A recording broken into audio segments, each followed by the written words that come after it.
In today's video, I'm going to teach you how to navigate eBay and manage your shopping cart effectively. Whether you're a seasoned shopper or new to the online marketplace, learning how to remove items from your cart is a simple yet crucial skill for optimizing your shopping experience.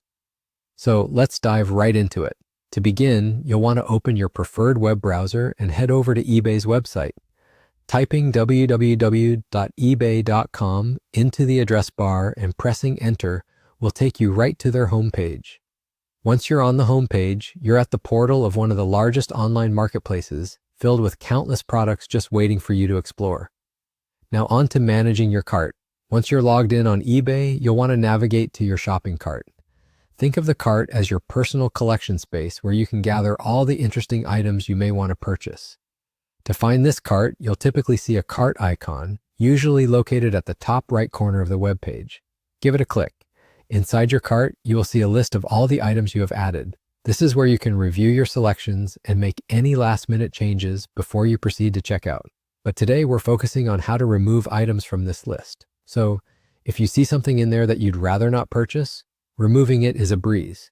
To remove an unwanted item, simply locate the product in your cart.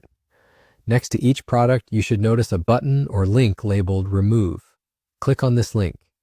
It's as straightforward as that. One click and the item will vanish from your cart, freeing up space and decluttering your checkout experience. This feature is particularly useful if you've had a change of heart or found a better deal elsewhere. After removing the items you're not interested in, your cart will automatically update, reflecting these changes instantly. You can then decide if you're ready to proceed with purchasing the remaining items. If everything looks good, you're all set to continue to check out or maybe to shop for even more great finds on eBay. And there you have it. You've successfully managed your eBay cart by removing unwanted items. Remember, keeping your cart organized not only helps with decision-making, but also makes your shopping experience more efficient and enjoyable. If you found this guide helpful, be sure to give the video a thumbs up and subscribe for more tips on navigating the e-commerce world. Thanks for watching and happy shopping.